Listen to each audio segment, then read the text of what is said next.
அம்மா பாரு இப்ப ஓகே ஓகே பாரு பாருங்க ஒவ்வொருத்தரும் செய்யுமா அம்மா சைடுல இருங்க அம்மா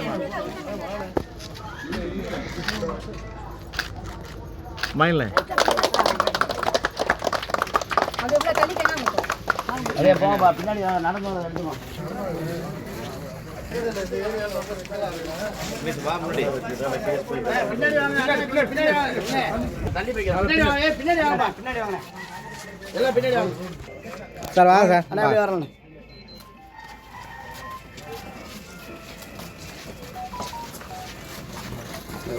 நீங்க பின்னாடி யாவது இருக்கு கொஞ்சம் கீழ இருக்குங்க மைக் கீழ இருக்குங்க ஓகே மல்லையா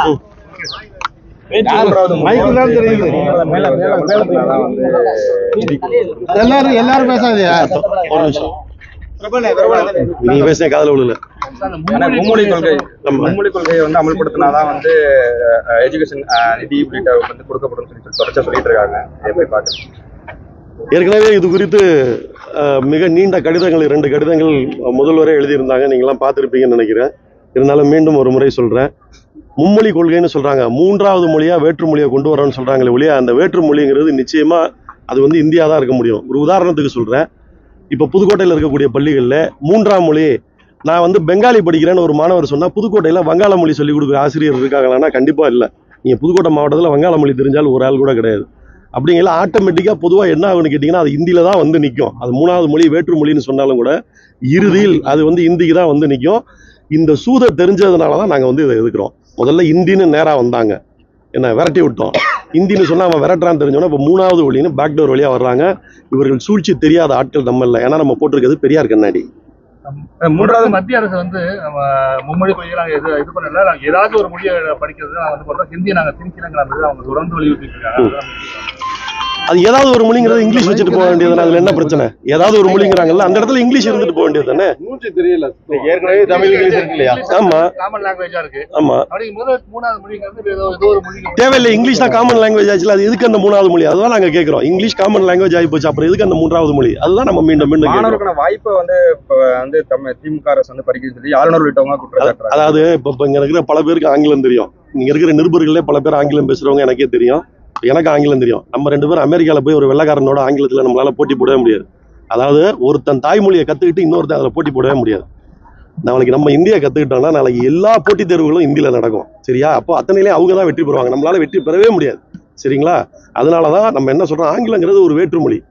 இந்திக்காரங்களுக்கும் வேற்றுமொழி, தமிழ்காரங்களுக்கும் அது வேற்றுமொழி. அதை 2 பேரும் கற்றுக்கிட்டு அதில் போட்டி போடுறது தான் சமமான நியாயமான போட்டியாக இருக்கும். அதுக்காக தான் நம்ம ஆங்கிலத்தை அடுத்து தென்னிந்தியா வந்து சந்திக்கக்கூடிய பெரிய பிரச்சனை அந்த தொகுதி மறுசீரமைப்பு இருக்கு. எப்படி நான் பார்க்குறேன்? தொகுதி மறுசீரமைப்பு திரும்ப அது ஒரு பிரச்சனை. என்னன்னு கேட்டீங்கன்னா, இந்தி பேசக்கூடிய மாநிலங்கள்ல, அதாவது அவங்களுடைய சித்தாந்தம் எங்கெல்லாம் வலுவா இருக்கோ, கொள்கை வலுவா இருக்கோ, அங்க இருக்கக்கூடிய மாநிலங்கள்ல தொகுதியினுடைய எண்ணிக்கையை அதிகப்படுத்திட்டு அங்க மட்டுமே மெஜாரிட்டியை பிடிச்சி தொடர்ந்து இந்த நாட்டை ஆள்றதுக்கான பிளான் தான் இந்த தொகுதி மறுசீரையை தவிர இதை தவிர வேற எதுவும் இல்லை. ஒரு உதாரணத்துக்கு சொல்றேன். நாடாளுமன்றம்ங்கிறது கொள்கை வரையறை செய்யறதும் சட்டம் இயற்றுறதும் மட்டும்தான் நாடாளுமன்றத்தோட வேலை. சரிங்களா? அதை தாண்டி நாடாளுமன்றத்துக்கு வேற ஒரு பெரிய பணிகள் எதுவும் கிடையாது. நாடு சுதந்திர அடையில 35 கோடி பேர் அன்னைக்கு ஜனத்தொகை. அன்னைக்கு ஒரு பிரதமர் தான் இருந்தாரு. இன்னைக்கு 150 கோடி ஆச்சு. 4 பிரதமர் ஆக்கிடுவோமா என்ன? அப்போ முடிவெடுக்கும் இடத்துக்கு வந்து அதிகப்படுத்த வேண்டிய அவசியம் இல்லை. எக்ஸிக்யூட்டிவ் பாடி இருக்கு பாத்தீங்களா, லோக்கல் பாடி. இப்போ ஒரு வார்டு இருக்கு, ஒரு 2000 பேர் இருக்காங்க. அது மக்கள் தொகை 10 ஆயிருச்சுன்னா அதை 4ஆ பிரிக்கலாம். ஏன்னா அவங்களுக்கு வந்து தெரு வேலை இருக்குது, மற்ற வேலைகள் இருக்கு, மக்களோட டெய்லி தொடர்புல இருக்கு. நாடாளுமன்றம்ங்கிறது மக்களோட டெய்லி தொடர்புல இருக்குது இல்லை. இந்த நாடு எப்படி செயல்படணும் முடிவெடுக்கிற இடத்துல இருக்குது. அது அதிகரிக்க வேண்டிய தேவையில்லை.